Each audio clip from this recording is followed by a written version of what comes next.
Hola a todos y a todas los que nos ven. No he abandonado el canal porque no lo he abandonado, pero se vinieron las vacaciones de diciembre y entonces ya fue difícil como encontrar gente y contactar gente y tal. Pero ya estamos de regreso y estoy muy contenta que empecemos este 2021 con más entrevistas chingonas. Espero que este año nos vaya pues chingón. Yo sé que es difícil por la pandemia, pero pues no sé, creo que tenemos la oportunidad de seguir hablando de muchos temas. Y hoy vamos a hablar de un tema súper interesante porque pues uno está en boga y dos, me da mucho gusto que estemos poniendo este tema sobre la mesa. Es triste que sea en medio de una crisis, pero sí es un tema que nadie está abordando y que no estamos abordando de la forma, además creo que correcta. Se mezclan evidentemente muchas cosas políticas, un golpeteo y la oposición y tal, pero primero quiero que conozcan a David Escalante.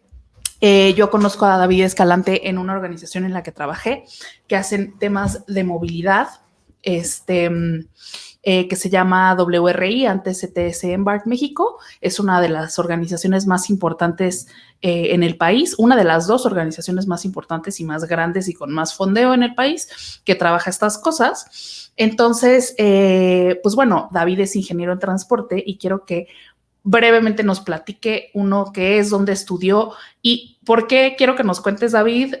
Uno, porque nos hace falta gente trabajando en estos temas, nos hacen falta expertos, nos hacen falta asesores, nos hacen falta activistas, nos hacen falta pues más gente luchando por el transporte público en México y en Latinoamérica. Entonces, bueno, si un chavito que está en la prepa quiere dedicarse al transporte, ¿qué tiene que estudiar o dónde puede estudiar? ¿Dónde estudiaste tú? Gracias, Dana. Hola a todos y a todas. Yo soy David Escalante, estudié en el Politécnico Nacional, en la UPIXA, la Unidad Profesional Interdisciplinaria de Ciencias Sociales e Ingeniería, eh, y estudié una carrera que se llama Ingeniería. No debemos tener ni siquiera unos 1000 egresados de ingenieros en transporte, pero es una carrera que alcanza los 40 años de antigüedad en México. Se fundó muy al comienzo por ejemplo, de la fundación de UPIXA, que es esta unidad de ingenieros interdisciplinarios. Me preguntabas qué tiene que hacer una persona que quiere trabajar en transporte cuando está en la prepa y tiene que decidir qué estudiar. Bueno, por suerte, movilidad y transporte es un campo que se ha abierto y cada vez es más interdisciplinario. Eso es verdad y eso es una gran alegría, yo creo. Pero antes, realmente, transporte se abordaba desde unos temas muy ingenieriles, muy técnicos, y entonces por eso se creó esta carrera. Ahorita me gustaría solo puntualizar una cosa, pero el mercado estaba ocupado por tres grandes grupos, tres grandes intersecciones. Los ingenieros civiles que realmente hacían infraestructura, entonces transporte era entendido desde una perspectiva de infraestructura e infraestructura de estructuras, o sea, caminos, puentes y, bueno, algunas de estas facilidades Carreteras. importantes. Eso sería una cosa de redes, pero también los otros grandes puntos nodales, ¿no? Estaciones, terminales, aeropuertos, eso es maravilloso, todo el mundo se enamora de eso, pero es una perspectiva pues, de infraestructura. La otra parte era la perspectiva que hacían los ingenieros de producción o que en México llamamos ingenieros industriales, que eran los sistemas, las organizaciones de los sistemas, que hoy hemos llamado logística, pero que logística también no es un término tan antiguo. Y finalmente estaban muchos de esos mismos profesionistas y los arquitectos que empezaron a trabajar los temas de ciudad, y las arquitectas, ¿no? Los ingenieros y las ingenieras.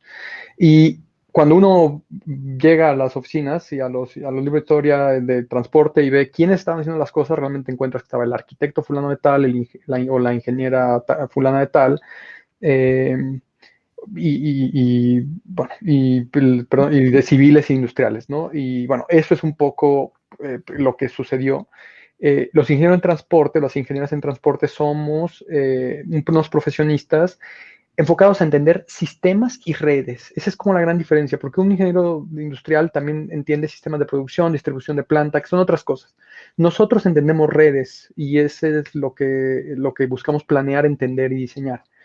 Entonces, ¿qué pudieran hacer? Pudieran meterse en ingeniería de transporte. Otro día hablamos un poco de qué, o buscamos una persona que nos cuente como cuál es el perfil profesional de un ingeniero en transporte. Eh, pero también creo que hoy los perfiles de arquitectas, ingenieras civiles, yo admiro mucho a los ingenieros civiles, sobre todo en algunas universidades que tienen ese enfoque más hacia la planeación de servicios y no tanto de infraestructura. eh, urbanistas, los y las urbanistas y los y las economistas, creo que cada vez más toman el campo de la movilidad y yo creo que eso está muy bien. Pues, o sea, en general creo que debería de haber, o sea, sociólogos, Totalmente. psicólogas, o sea, sí creo que filósofas, ¿no? O sea, sí creo que nos hace falta entender que las ciudades eh, deben ser abordadas desde la política pública y el gobierno, y los cambios y las transformaciones desde un montón de perspectivas, e inclusive las perspectivas de los vecinos y las vecinas, ¿no? Sí, ¿Por eh, qué tú quisiste estudiar? Bueno, si quieres dime, pero pregunta, ¿por qué tú quisiste ser ingeniero en transporte? yo quería decir que uno de los profesionistas que más admiro es sociólogo y tiene una capacidad de programar y de entender temas técnicos, matemáticos, físicos, de manera espectacular. Y creo que eso es un poco también lo que hay que hacer. Nosotros y nosotros los ingenieros tenemos que empezar a ser mucho más interdisciplinarios, interculturales, y empezar a entender los problemas de la sociología, pero también todos aquellos sociólogos, sociólogas, psicólogos, psicólogas que estén trabajando en campos de movilidad, política pública y otros, también tienen que, creo que la educación en México, sobre todo la profesional, tiene que perderle un poco el miedo a esas barreras y acercar a todos, a esos varios sectores académicos, a los otros, para que haya una mejor comprensión. O sea, yo estoy de acuerdo, tienen que haber no solo los que dije, también los otros, y con una transversalidad y con una capacidad o sea, con una intención inclusive de acercarse a los temas, pues mucho más grande y ambiciosa. Bueno, pues eso ahí se queda. Yo estudié ingeniería en transporte, creo que por la razón correcta, aunque no lo sabía, y es que la escuela me quedaba muy cerca. Entonces yo, fíjate cómo al final la lógica de la movilidad se sobrepone, ¿no? Yo fui, conocí la escuela, me quedaba unas cuantas cuadras de mi casa, conocí las carreras, de entre las carreras encontré transporte, sí, vi los programas, vi que tenía un perfil de ciencias básicas que me gustaba mucho, mucha física, mucha matemática, y dije, bueno, esto sí me gusta mucho. Empecé a conocer los temas de modelación ahí, me decían, es que se puede representar los fenómenos sociales y sobre todo los de transporte con modelos, con abstracciones matemáticas, y eso es lo que hacemos para entender y para planear. Y dije, bueno, eso suena muy, muy bien, me gusta mucho, y por eso, al final, por esos dos motivos que realmente el problema, el fenómeno me atraía, y la currícula también, pero al final yo quería hacer cosas y decidí estudiar una carrera la más cercana posible porque tenía otros planes. En esa época yo estudiaba dos carreras, estudiaba diseño industrial también, en la UAM Xochimilco. Entonces, si quería hacer las dos carreras, realmente tenía que optar por una opción que me redujera mucho mis tiempos de viaje. Y mi otra opción era estudiar ingeniería petrolera en la UNAM, o una otra carrera que había buscado en el Poli, que también me quedaba mucho más lejos. Y dije, no, la que más me gusta y la que más me conviene es esta. Y un poco fui entrando y me fui enamorando más de la carrera y me di cuenta que realmente entré a un lugar donde sí estuvo bien. Oye, o sea, espero que uses esta palabra más veces durante esta plática, pero cuéntanos qué es modelar. Yo ya sé porque tú me la enseñaste, pero ¿qué es modelar en Eh, transporte? mo- Modelar, sí, no, el modelar en general es hacer una representación de un fenómeno, de una situación real, hacer una representación. Entonces, atrás tengo unos Legos. Esto es una modelación de algo, ¿no? Es un modelo en el espacio público. Eh, la gravedad tiene su propio modelo, ¿no? Donde podemos decir que a través de esa función estamos representando, o sea, a través de esa ecuación o de esa fórmula, estamos representando lo que pasa, que básicamente es la aceleración y al final la velocidad a la que cae un objeto. Entonces, un dibujo es un modelo. En transporte hay muchas formas de modelar, muchas. De hecho, una cosa que se confunde generalmente es una técnica llamada un modelo de cuatro etapas, que lo que hace es representar las decisiones de viaje de una ciudad. Entonces, por etapas uno va entendiendo cómo se comportan los miles y millones de viajes que suceden en una ciudad todos los días. Y eso se Ujú. hace a través de una cadena de ecuaciones o de funciones, de modelos estadísticos, de fórmulas, que al final nos llevan a poder decir básicamente de dónde a dónde va la gente, cuánto tiempo tardan, cuánto tiempo gastan y qué caminos toman, y esos caminos qué tan saturados están. Entonces, para lograr eso, insisto, es una cadena de modelos, porque no es uno solo. Ujú. Y eso, dominar esas técnicas, pues realmente la verdad sí se necesita pasar por el proceso académico. En cualquier lugar uno lo puede también hacer en las consultorías o en la función pública, pero uno tiene que asumir la técnica, leerla, estudiarla, entenderla. Y básicamente es eso, a través de toma de datos, poder representar, ya usé esa palabra también varias veces, representar ese fenómeno con datos y luego ese fenómeno poderlo convertir en en alguna fórmula básicamente que nos pueda ayudar a después replicar o reproducir cada vez que queramos entender. Eso Ya, se usa para planear. ya hablaremos más de, ok, o sea, ya hablaremos más de eso, pero justo modelar es importante para la planificación del transporte. ¿En México se hace modelación todo el tiempo cuando se planifican los sistemas de transporte o la verdad no?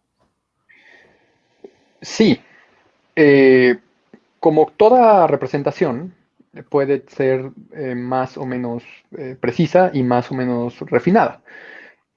Está el famosísimo meme del caballo, ¿no? De que inicia el proyecto y entonces empieza a dibujar el caballo y está súper bien hecho con las partes y la anatomía del caballo perfecta. Y dice, ya se va a acabar el proyecto hacia el lado derecho y ya es un caballo todo con una sola línea, todo feito. ¿Qué pasa con los modelos? Es lo mismo. No vas a poder, o sea, en México en general, hacemos unas planeaciones muy baratas y muy rápidas. No puedes profundizar una modelación con pocos recursos, con pocos datos y con poco tiempo. Entonces, ¿qué haces? Haces una representación mucho más gruesa, mucho más tosca, ¿no? En lugar de darle al detalle, lo haces y con eso tomas decisiones. En términos generales, inclusive cuando uno viaja por ahí, hay gente que admira lo que hace México en términos de que somos relativamente buenos tomando decisiones de infraestructura, de política pública, avanzamos muy rápido. Está esta comparación de proyectos en varias partes del mundo, en donde uno ve que hay proyectos en Colombia, en Brasil, que tardaron 20, 30 años en tomar la decisión.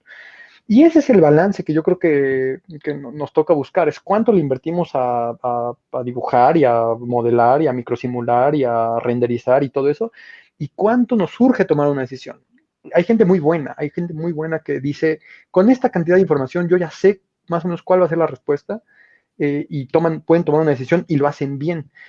Eso, el problema para mí es que no puedes depender de esas personas, no puedes depender de esas profesionistas eh, que estén todo el tiempo en la función pública. Esas personas van y vienen, o en las empresas van y vienen, salen, cambian de vida, cambian de planes. Entonces necesitamos empezar a crear sistemas de planeación un poco mejores. Y eso es lo que no tenemos. Claro, justo estaba, seguro tú conoces mejor la historia del metro que yo, pero el metro, los primeros 40 kilómetros se hicieron en menos de 3 años. O sea, qué impresión. Se estaba haciendo, o sea, llegó un punto al principio del metro, en el 68, 69, en que se estaba haciendo 1 kilómetro de metro por mes. Qué impresionante obra de ingeniería, además con nuestro tipo de suelo en la Ciudad de México. Sí. Pero bueno, ya pasaremos a hablar más adelante del metro. Primero quiero que nos cuentes, quizás ustedes no lo saben, pero se los cuento. David empezó trabajando en esta organización que les digo, él era todavía estudiante en UPIXA, en el Poli, y empezó trabajando en esta organización, pero en algún punto se va a trabajar a Metrobús, siendo un chavito de como, ¿cuántos, David? ¿20 qué? Acaba de cumplir 20 años. Tenía 19 cuando me llamaron y cumplí 20 la primera semana en Metro. Ok, o sea, no manches, eras un niño. ¿Por qué te empezaste a trabajar en Metrobús? Tuve la fortuna de que en CTS hicimos un proyecto para Metrobús, hicimos la verdad un diagnóstico operativo de Metrobús que fue una medición de 2 líneas, no había más, estaba la uno y la 2 en 2009, y me llevó a entender el sistema muy bien y a presentarle al equipo de aquel entonces un diagnóstico operativo. Y eso siempre pasa, cuando haces una consultoría tan profunda de un sistema, acabas tal vez siendo de las personas que mejor lo conocen en desempeño, ¿no? En otras cosas tal vez. Eso muchas veces los que hacen consultoría en logística, en estrategia, en optimización, todo eso pasa mucho. Cuando yo estaba en eso y habíamos entregado el reporte y todo, les ocupa un lugar y el director y el que era entonces gerente de recaudo, pues ya me conocían y sabían que era muy chavo, pero decían, bueno, pues ya no le tenemos que enseñar tanto qué es Metrobús y tráetelo y que nos empiece a ayudar. Entonces, pues me llamaron, me gustó mucho la idea, yo tenía la aspiración de trabajar para el gobierno en algún momento, bueno, para la ciudad, y Metrobús era un proyecto que me apasionaba. Cuando yo era estudiante estaban construyéndolo, entonces fue como una de inclusive de mis proyectos de investigación, mis tareas, seguir el tema político en Metrobús y todo, y bueno, al final por eso entré.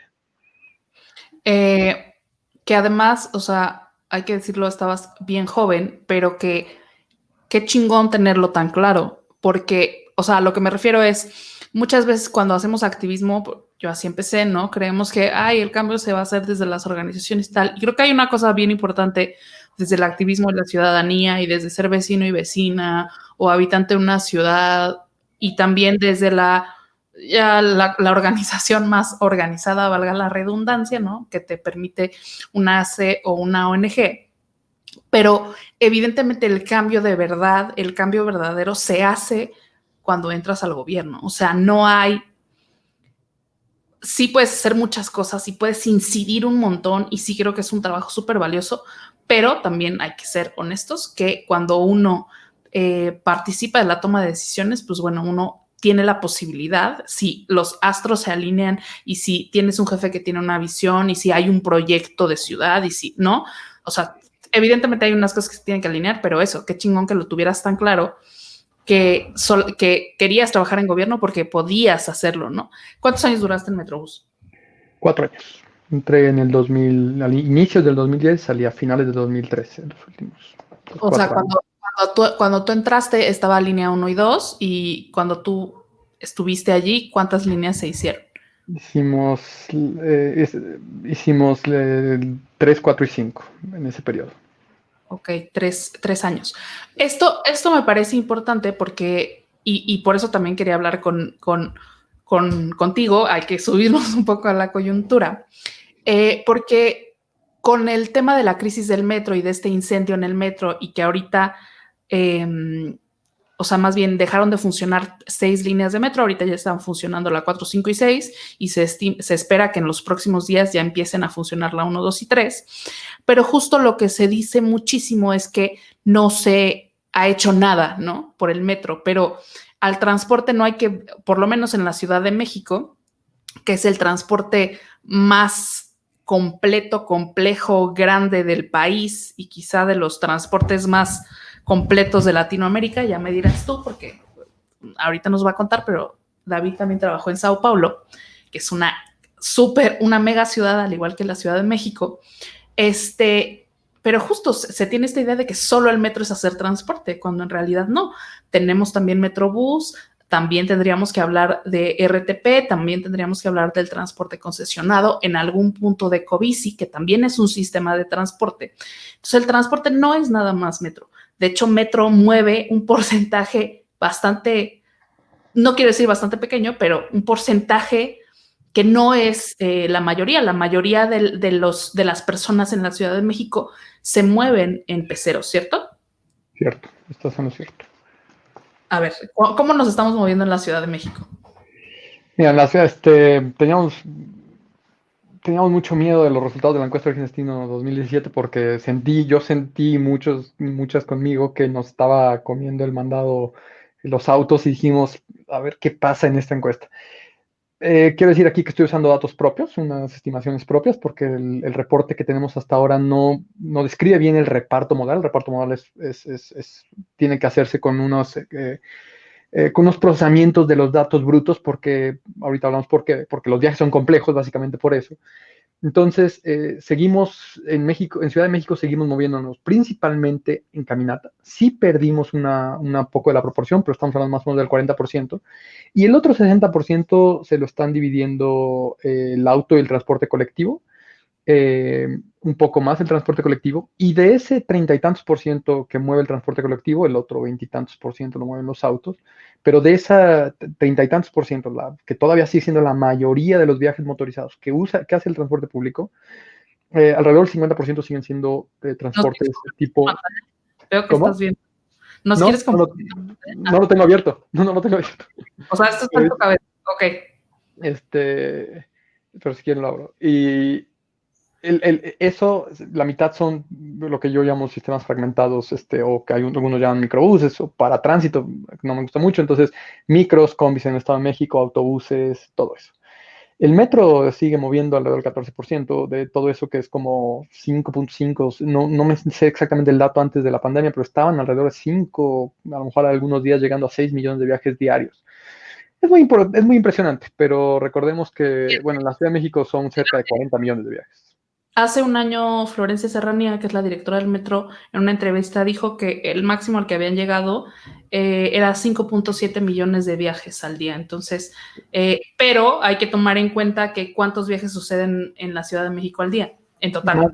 Mi estimación es que más de 40, de hecho, a 45 millones aproximadamente. 40 millones, de los cuales casi 6 millones se hacen en metro y cuántos se hacen en... Esto es importante que sepan, el reparto modal es un término técnico, pero el reparto modal es básicamente cómo nos estamos repartiendo por tipo de transporte, ¿no? Entonces está el transporte público, está el automóvil particular, que puede ser automóvil, camioneta, moto, etcétera. En transporte público se incluye los taxis también, o no sé si se están incluyendo, sí, según yo sí se incluyen. O sea, los taxis son transporte público individualizado, pero son transporte público, porque es un servicio que se provee de forma pública y el gobierno expide una concesión o da un permiso para poder proveer de este servicio. Y la caminata es otra forma de movernos, la bici es otra forma de movernos. En la Ciudad de México los viajes en bicicleta no llegan ni al 3% de los viajes, ¿no? Correcto. Y bueno, esto sé que lo sabes, pero sí, la verdad es que en esta encuesta, que debe ser la fuente de datos de los próximos 10 años para todos los que hacemos planeación, la verdad es que sí, el cambio del reparto entre hombres y mujeres sí es muy dramático. Los hombres se desplazan 25% a pie, las mujeres 41%. En el transporte colectivo es más o menos igual, es interesante, pero bueno, no, dependiendo del modo cambia mucho, pero en volumen parecerían el mismo número de viajes, después analizamos la distribución entre eso, pero en transporte individual hay el 25% de los hombres se mueven en auto y solo el 16% de las mujeres. O sea, sí hay una diferencia muy clara, un sesgo muy claro ahí en el género, muy interesante. Y que tiene que ver con poder adquisitivo. Los hombres tienen más capacidad para comprar un vehículo.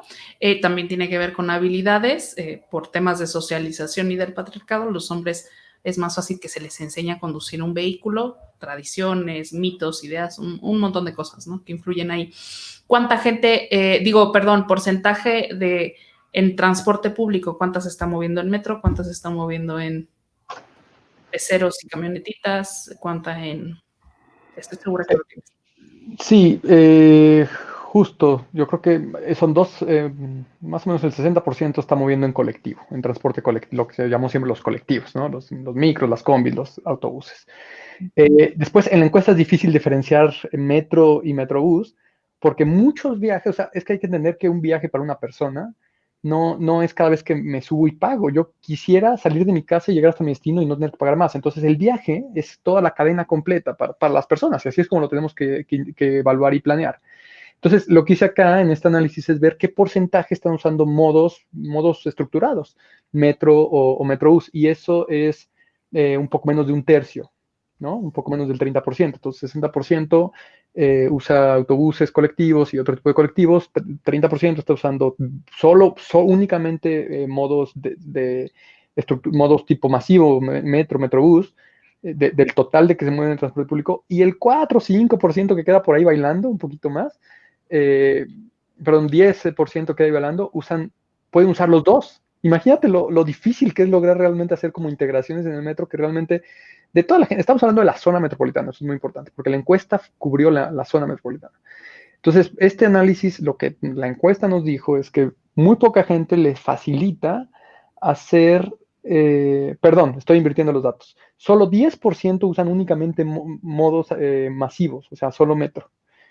Y 30% tienen que hacer masivos y colectivos para completar su cadena. Exacto. Solo 10% tienen la facilidad de moverse solo en Metrobús. O sea, todo mundo dependemos de los colectivos. Ese es el tema, ese es el gran tema. ¿Sabes? Sí, porque o sea, el pecero, a ver, tiempo, antes de continuar, quiero que los que nos están viendo sepan que la encuesta de origen-destino es una encuesta que hace el INEGI, que es carísima porque es muy complicada de hacer. Y que en la ciudad, o sea, no hay ciudades en México donde se hayan hecho encuestas de origen-destino, según yo, más que la Ciudad de México. La Ciudad de México hizo una en 2007 y ahora se hizo otra en 2017. Y básicamente lo que hacen es encuestar a la gente para saber cómo se está moviendo, ¿no? Y estos datos, como bien dice David, son importantísimos para la planificación del transporte porque te van a arrojar, pues sí, toda la información que requieres para saber en dónde tienes que meter una línea, por qué, o sea, qué tienes que meter, etcétera, ¿no? Y lo que estamos hablando ahorita es que justamente la mayor parte de la gente que se mueve, ya sea en metro o en metrobús, en realidad ese viaje es solamente parte del viaje, porque tienen que buscar otros medios de transporte. Y en ese sentido, los peceros y las camionetas, ¿no? Las urban, ¿no? Fungen un poco como alimentadoras, quiero pensar, ¿no? Sí, de forma muy natural les toca hacer alimentación. Sí hay otras encuestas en México. Esta, lo que pasa es que la magnitud es muy grande, la asume el INEGI junto con la UNAM. Es un presupuesto gigante, ni siquiera me lo sé. Se estaba buscando hacer más o menos con el mismo método en Monterrey, etcétera, pero no es una cosa fácil. Y sí existen muchas encuestas, pero de la envergadura de esta y digamos, hay muchas encuestas, pero domiciliares, que es cuando van a la casa y preguntan, y es cuando puedes conseguir la mayor cantidad de información. Hay mucho menos, porque es muy difícil, se considera a veces está inseguro, etcétera, muy costoso. Y de este tamaño, o sea, estamos hablando de unas muestras gigantescas, ¿no? 60,000, 50,000 domicilios se hicieron en esta encuesta, pues no hay ninguna en México. Cuando nos comparamos, esta encuesta la tenemos que comparar. Primero todos me dicen, es la más grande del mundo. A ver, tampoco. Sí hay lugares donde se hacen cosas de este tamaño, porque hay ciudades ya de este tamaño que hacen estos ejercicios. Y por ejemplo, en Bogotá se hace más recurrente, la hacen casi cada 5 años la encuesta. Es una ciudad no me acuerdo ahorita, así de 8 millones de personas. En San Pablo la acaban de hacer también, en 2017, también con 20 millones de personas. Buenos Aires también tiene, no me acuerdo si 14 millones de personas, también hace sus encuestas todo el tiempo de esa forma. Y Río de Janeiro. Lo que único que quiero decir acá es un asunto muy importante que se tiene que tratar como tal y, como dices, es la base para hacer trabajos de planeación y de planear nuestra movilidad los próximos 10 años. Ahora, me pediste que usara la palabra, entonces lo que se hace con estos datos es meterlos a diferentes modelos y empezar a justamente hacer proyecciones y representaciones de estos viajes y decir, en efecto, lo que dice esta encuesta, lo que dice esta estructura de viajes, lo que dicen estos datos es que si sigue creciendo así, por ejemplo, Zaragoza va a pasar de este volumen a este volumen. Por lo tanto, a lo mejor no me sirve esta decisión, tengo que tomar esta otra decisión. Eso es como funcionaría. Bueno, entonces, ¿puedes tú concordar conmigo en que sí tenemos un sistema de transporte en la Ciudad de México que es complejo, que es, pues yo diría, impresionante en el sentido de las opciones que tenemos, de lo que se ha invertido, de lo que se ha hecho, o sea, lo que decíamos, ¿no? Desde los 60 se hizo muy rápido, es una obra de ingeniería impresionante el metro, pero sí tenemos que hablar también de cómo si del 69 al 99 se hicieron 11 líneas, o 10, no, 11 líneas, ¿no? La 1, la 2, la 3, la 4, la 5, aquí tengo mis notas. La A y la B, ¿no? La 8, la A y la B. No, se hicieron 10. Sí. Estoy en lo correcto, ¿no? Y ya en este milenio se hizo la línea 12, pero además se hicieron las 7 líneas de Metrobús. ¿Por qué dejamos? O sea, creo que es una discusión que está muy en boga ahorita. Por ejemplo, en Bogotá llevan décadas discutiendo si ponen metro o no, y en algún punto entró el BRT. El BRT son los autobuses que cuentan con ciertas características, que es el carril exclusivo, son articulados o biarticulados, tienen cierta capacidad, son esos autobuses como Metrobús. El nombre técnico del Metrobús es BRT, Bus Rapid Transit, y tiene ciertas características. Y entonces, en Bogotá en algún punto meten el BRT, que es el Transmilenio, que es anterior a a nuestro Metrobús, ¿no? Esta tendencia por los BRTs empieza en Brasil. Los brasileños son, digamos, quienes sí, de donde viene este modelo y este sistema de transporte. Pero ¿por qué dejamos de construir metros en las ciudades? Según sé, no sé ahorita qué país latinoamericano esté construyendo metros. Sé de Medellín, sé que Medellín ahorita está construyendo su metro que va del aeropuerto al centro de la ciudad. No sé qué otro país esté haciendo metro, seguro tú sí sabes. ¿Por qué dejamos de construir metros? Como Lima, Santo Domingo, Panamá, hay muchos países, muchas ciudades que están construyendo diferentes sistemas de trenes y de metro. Pero no son subterráneos. Sí, yo lo que quiero decir es, primero que también el metro y muchas otras tecnologías, muchas otras vertientes industriales productivas tienen sus propios lobbies, tienen sus propias, como tú dijiste ahorita, el BRT es una tendencia, el metro fue una tendencia. Lo que vimos en los 60s, en los 70s, en el mundo, fue un gran lobby de una industria que empezó a expandirse.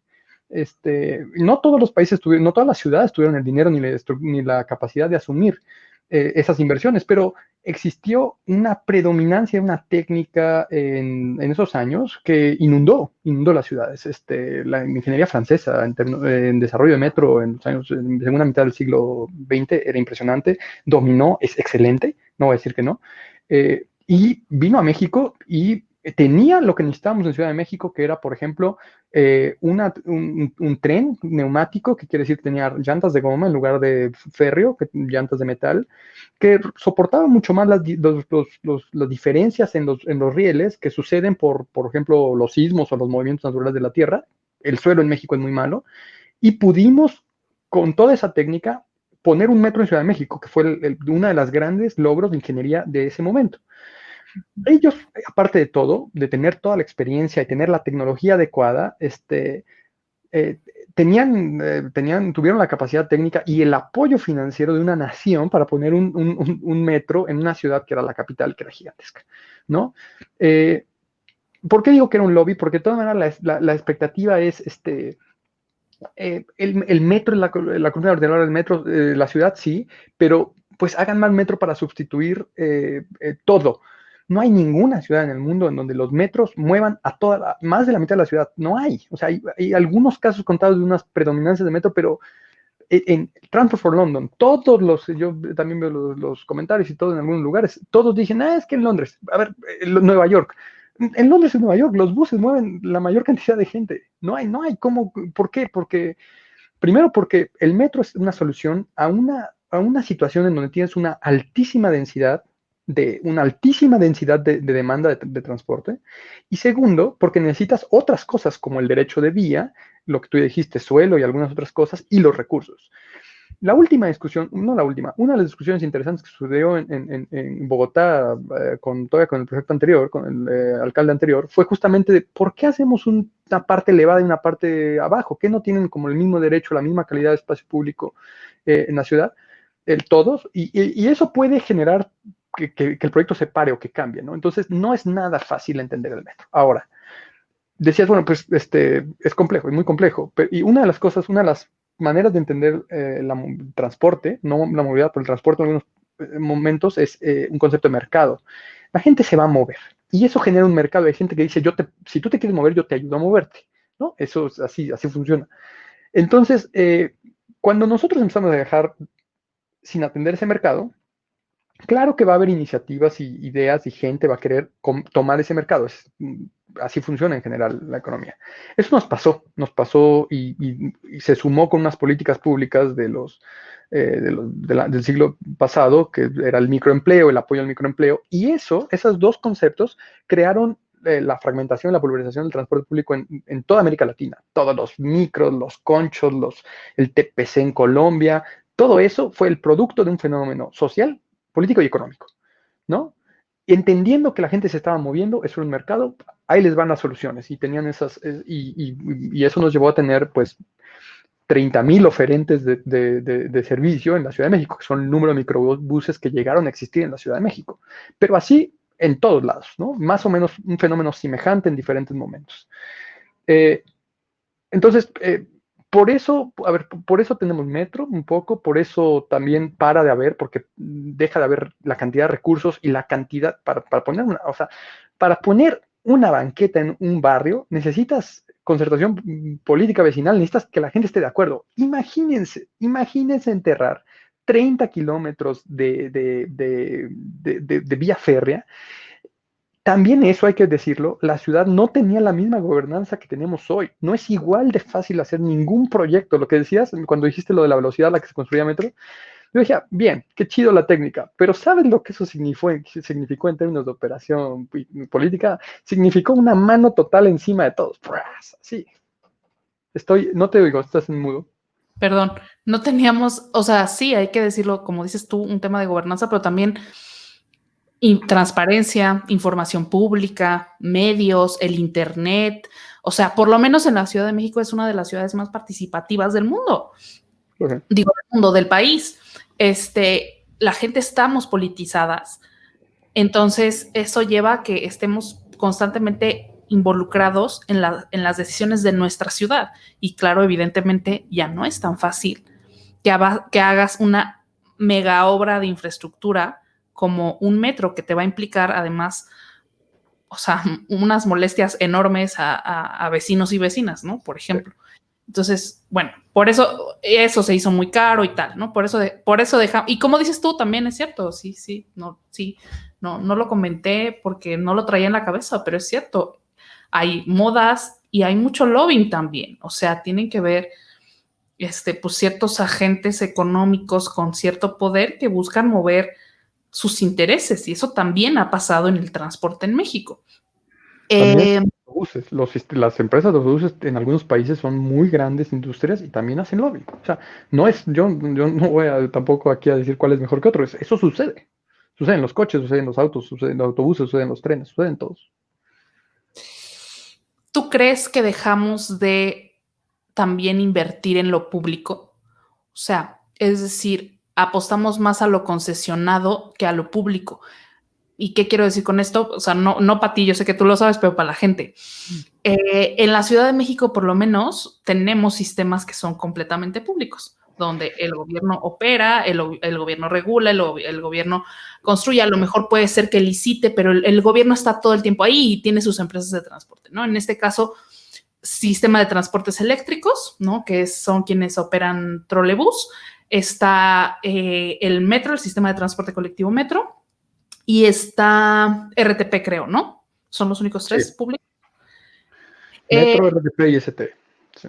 Exacto, ¿no? Entonces son los que nos quedan. Y Metrobús es un modelo distinto, es una, pues sí, asociación público-privada que opera distinto. No sé si tú nos pudieras contar cómo opera este modelo.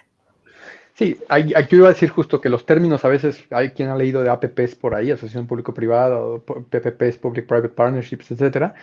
Hay que tener cuidado. Metrobús es un arreglo público-privado. Lo que básicamente es un fideicomiso. El dinero es de los concesionarios, pero no lo administran ellos. Junto con la operación, la planeación, perdón, de la operación, la gestión de la operación, hay un ente público. Entonces tenemos un organismo público que cuida de los recursos y que cuida del sistema, y que básicamente les da instrucciones a estas operadoras, empresas, que tienen hoy casi 700 autobuses y les dice qué hacer.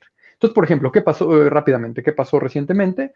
Oigan, necesitamos, por motivos de la pandemia, están operando una porción de la flota, yo creo que alrededor del 50-60%. Entonces, había 40% de la flota guardada. Cuando el metro se va, o colapsa en estos días, deja de operar, ellos dicen, oigan, necesitamos salir a ofrecer servicio porque nos van a venir todos los usuarios del metro que no se pueden subir, las usuarios del metro que no se pueden subir, van a venir para acá. Entonces, Metrobús, ese organismo público, se pone a hacer su tarea de planeación, genera los programas de operación y le manda a las empresas y les dice, ¿te acuerdas que hasta el lunes pasado me estabas mandando 50 buses? Mañana, el próximo lunes, me mandas 60 o 65. ¿Cuántos tienes? Pues tengo 70. ¿Cuántos me puedes mandar? Entonces, se hace toda esa gestión, hacen un plan de operación emergente y lo ponen a andar. Eso es regulación pública, es fiscalización pública, control público, con una operación privada.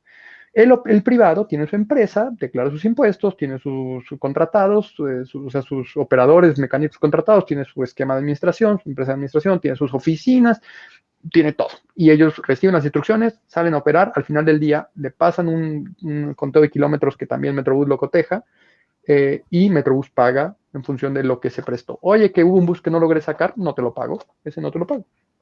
Eso así opera Metrobús. Ok. ¿Por qué? ¿Qué fue lo que pasó?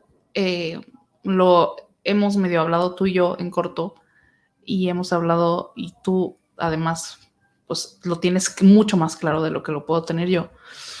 Que en México no tenemos cultura de la planificación para el mantenimiento. O sea, ni hacemos mantenimiento, pero porque antes de eso hay una cosa antes que es no planificamos, ¿no? O sea, planificamos para el sistema de transporte, lanzarlo, operarlo, pero no para el mantenimiento, por lo tanto no hay presupuesto, por lo tanto no hay visión, por lo tanto, ¿no?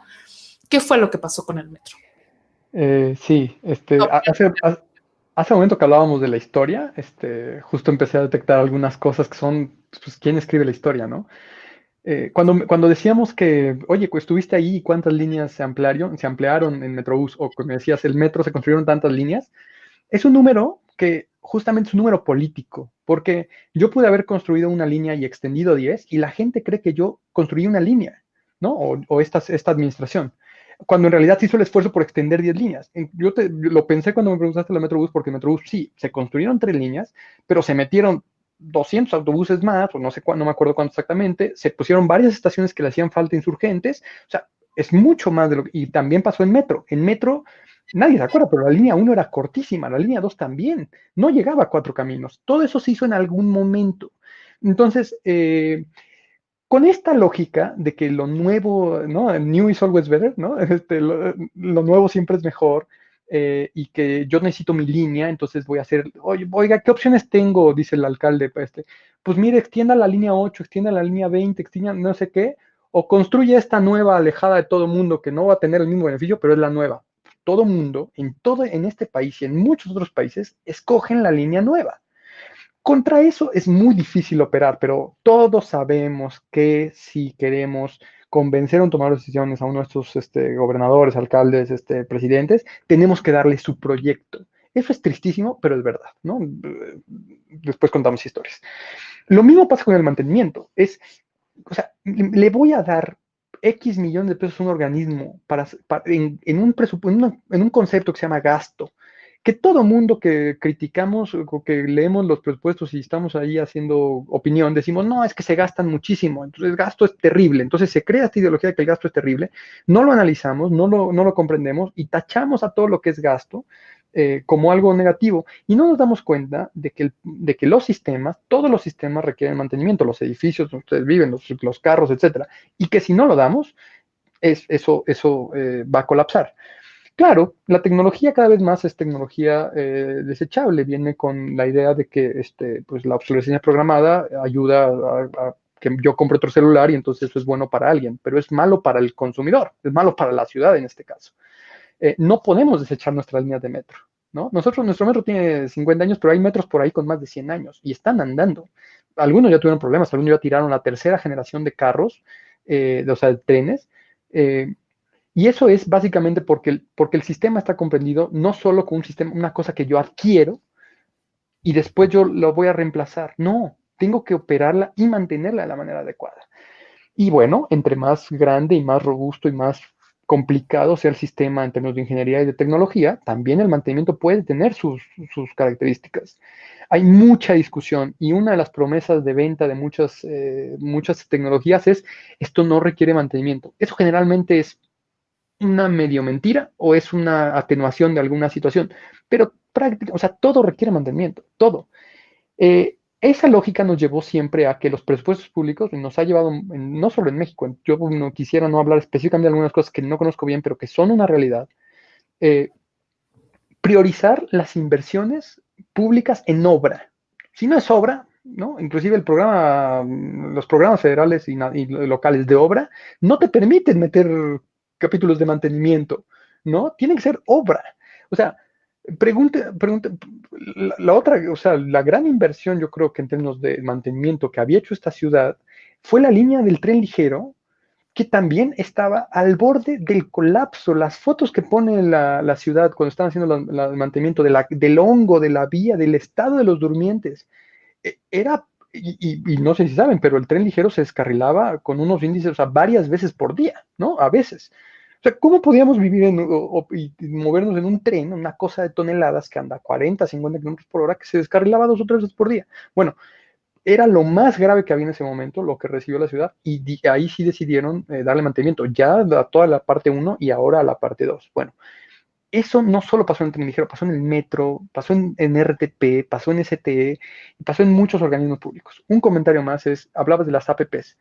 Acabo de leer la tesis de una amiga en Brasil, que ella hace una revisión de cómo se construyen las APPs. Yo no voy a defender ni a criticar las APPs, pero también ha tenido un poco una operación política, y eso es, en la ley de acciones públicas en Brasil, por ejemplo, dice que son proyectos en donde el Estado prácticamente se declara incompetente o no puede cubrir esa necesidad. Bueno, ¿cómo llegamos a aceptar que algo no puede ser cubierto por el Estado?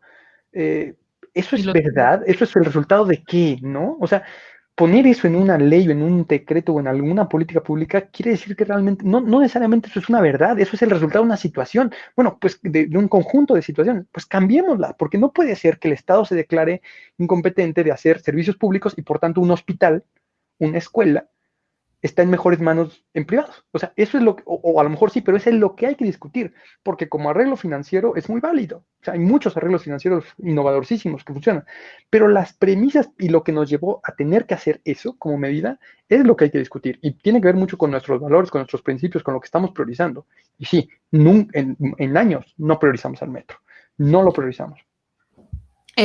Justo ahorita que estás diciendo eso, pues sí, yo hago el símil con el sistema de transporte, digo, con el sistema de salud gringo, por ejemplo, que absolutamente lo privatizaron y entonces, pues ahora en pandemia estamos viendo las consecuencias. Y creo que en el transporte no hemos tenido una crisis a nivel nacional gravísima, pero quizá algún día llegue, justo porque no es que lo hayamos privatizado, pero dependemos por lo menos en casi todas las ciudades del país, de un privado que sea quien provea el sistema de transporte público a través de las concesiones, ¿no? Entonces, el Estado, aunque sí es un ente regulador, ha perdido, digamos eso, como dices tú, la capacidad de proveer de este servicio público, ¿no? Y eso también lo que dices es bien interesante, ¿no? Cómo priorizamos lo que se va a ver brilloso, shiny, me puedo tomar la foto y decir yo inauguré la línea, no sé qué. En tanto las otras líneas, las anteriores, ¿no? Se están cayendo a pedazos. Y creo que lo que estamos viendo hoy con el metro, pues era algo que quienes estábamos poniendo atención sabíamos que, bueno, no precisamente yo, pero quienes se dedican a esos temas de transporte sabían que iba a pasar. Era algo que ya venía allí. Cuando inició este sexenio, y también el anterior un poco, la crítica de este lado de los que opinamos es que no van a hacer metro. Y la respuesta que nos dieron algunos de los funcionarios, inclusive, insisto, un poco desde la administración, no fue tan así, pero dijeron, sí estoy haciendo metro, estoy extendiendo la línea no sé qué, voy a hacer esto de aquí, o sea, nosotros ahora estamos quejándonos de que no había mantenimiento, en algún momento el discurso fue, es que no están construyendo nuevo, o nuevas líneas. Bueno, pero es que lo que hace falta es completar la 8, aumentar la 4, extender la B, a lo mejor comprar más trenes en la 1, ¿no? Entonces, sí me acuerdo perfecto, ¿por qué no darle dinero para hacer más metro? Oigan, pero sí estoy haciendo más metro. Es que no es que ustedes dónde quieren que ponga metro, lo puedo poner, pero también hay, política pública también tiene que ver con priorizar, pues también hay que entender lo inminente.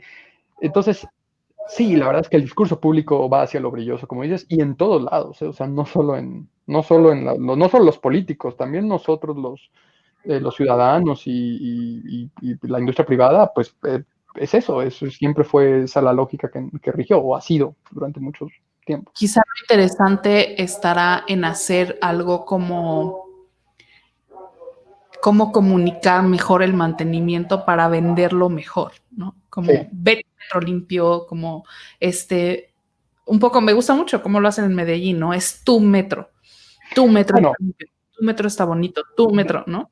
dato interesante, Cultura Metro, cuando inició la construcción del metro de Medellín, hagan de cuenta que tardó, no sé, varios años, desde el primer año inició un proyecto que se llamó Cultura Metro.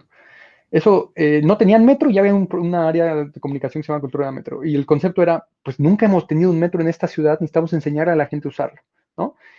Eso hasta hoy tiene unos presupuestos, no son despreciables. De hecho, a veces hay quejas del volumen de gasto de Cultura Metro, pero es impresionante. Y también, y sí son las personas usuarias más orgullosas y cuidadosas de su sistema que yo he visto en América Latina, probablemente sin duda.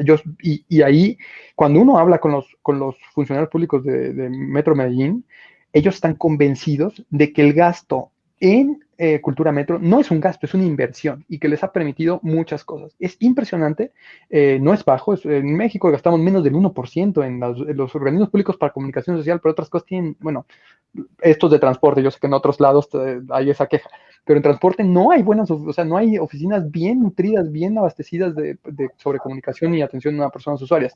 Me acuerdo que en el BRT, no estoy seguro en el metro, pero en el BRT se llevaba un 2-3% del presupuesto total, que es grande, pero hacían cosas muy buenas. Y la respuesta de la... No, IBRT. el Metro Plus, estoy hablando de Medellín. Ok, Estoy sí. hablando de Medellín. De hecho, justo en Metrocable, que Metrocable es como ¿cómo se llama, David? ¿Teleférico? El teleférico, ajá, de Medellín que te lleva a la comuna. Recuerdo que teníamos mucha hambre, no habíamos comido y entonces, yo iba con una antioqueña, ¿no? De Medellín y me decía, o sea, en secreto me dijo, tengo mucha hambre, yo también, comemos así, algo así, lo sacamos de nuestra bolsa. Y evidentemente había gente también con nosotras en ¿cómo se dice? Coche, La cabina. en la cabina, ajá. Y entonces, Góndola. sí, mi amiga le dice a una señora que estaba allí, otra pasajera, le dice, ¿cómo ves si comemos tantito? O sea, no pasa nada, ¿no? O sea, nada más tantito. Y la señora nos dijo, no, aquí está prohibido comer. Tenemos que mantener limpio el Metrocable. Ay, Qué impresión. O sea, son los mismos ciudadanos. O sea, no necesitas meter, digo, aunque hay seguridad en el sistema de Medellín, pues, o sea, no lo necesitas porque la gente sabe muy bien qué reglas y se convierte en el mismo que te dice, hey, ciudadano, compañero o compañera, no hagas eso. Qué impresión. sí, Oye, sí, pero qué interesante que llegamos a esta conclusión, David, como de hay que invertir más en comunicación para transformar la cultura del mantenimiento en México. sí. Qué chingón. Bueno, Qué yo chingón. tal vez quisiera decir una cosa que es que de entre las cosas que nos quejamos y los costos fijos de los organismos públicos Metro, STE, hay bastante nómina, los sindicatos pesan. Pero te voy a decir una cosa, ya vi la conferencia de prensa de la doctora y dice, es que desarrollamos un sistema de telemática y lo pusimos y por eso vamos a poder operar en 3-4 semanas línea 1, 2 y 3. Eso quiero decir que es una solución temporal, es una tecnología pues relativamente conocida, no es demasiado desarrollada, pero es una solución que los técnicos y las técnicas del metro, o sea, muchos de mis compañeros de ingeniería y de otras ingenierías como UPITA, de las grandes ingenierías del Poli, iban al metro porque era en realidad un lugar donde ellos podían aplicar técnica, que no hay demasiados en México, siendo muy honestos. Bueno, hoy el metro tiene, con todos los problemas que ha tenido, tuvo a los técnicos, a los ingenieros, a las ingenieras, mecánicas, para entrar a hacer diagnóstico, inclusive desarrollar un sistema de telemática, instalar sensores en los trenes, cablear en un nuevo centro de control. Imagínate, pues yo soy ingeniero y me encanta construir, o sea, imagínate que ese grupo de repente les dicen, señores, construyan un centro de control ya. Y a los estilos de nuestra jefa de gobierno, nuestra directora, es así, me construyen un centro de control ya. Bueno, les dieron recursos, les dieron cables, les dieron materiales y lo hicieron. Pero eso lo hicieron porque tenían el equipo, ¿no? Y tuvieron los recursos para hacerlo.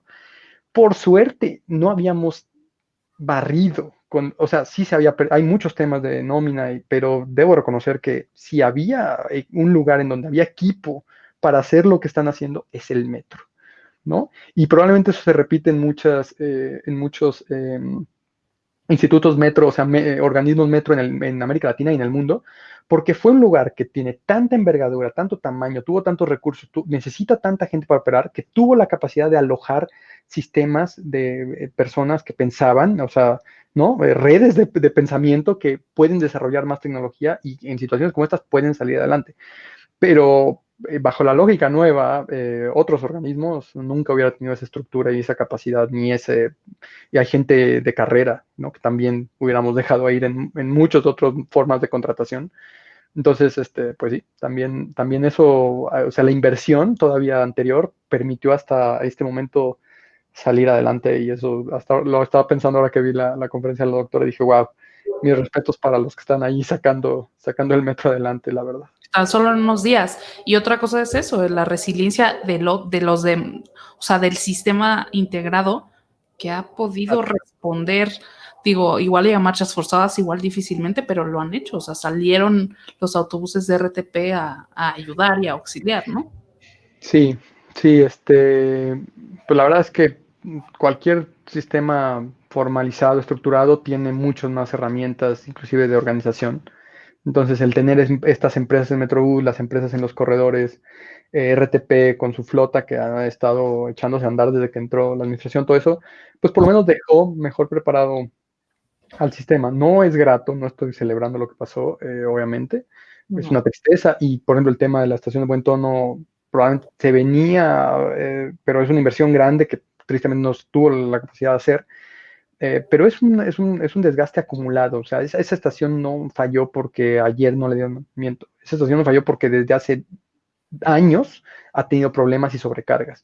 Entonces, pues sí, la verdad es que es una situación crítica en donde es difícil y arriesgado hacer juicios, pero eh, es importante también conocer qué hay ahí y cómo están saliendo adelante, pues también para retomar, porque más adelante la pregunta va a ser cómo invertimos de nuevo y podremos habernos dado cuenta de qué fue realmente la resiliencia, ¿no? De hecho, una palabra famosa en los últimos años, pero que pues a lo mejor en estas situaciones podemos repensar qué es resiliencia, ¿no? Que requiere inversión, requiere inteligencia, requiere capacidad técnica, requiere coordinación, por ejemplo, ¿no? Pues sí, pues muchísimas gracias, David. Yo creo que te vamos a volver a invitar, evidentemente, porque el transporte es un temazo en México y en la Ciudad de México, entonces seguramente vamos a seguir hablando. Te agradezco un montón que hayas aceptado hoy. Cualquier cosa te encuentran en Twitter, ¿cierto?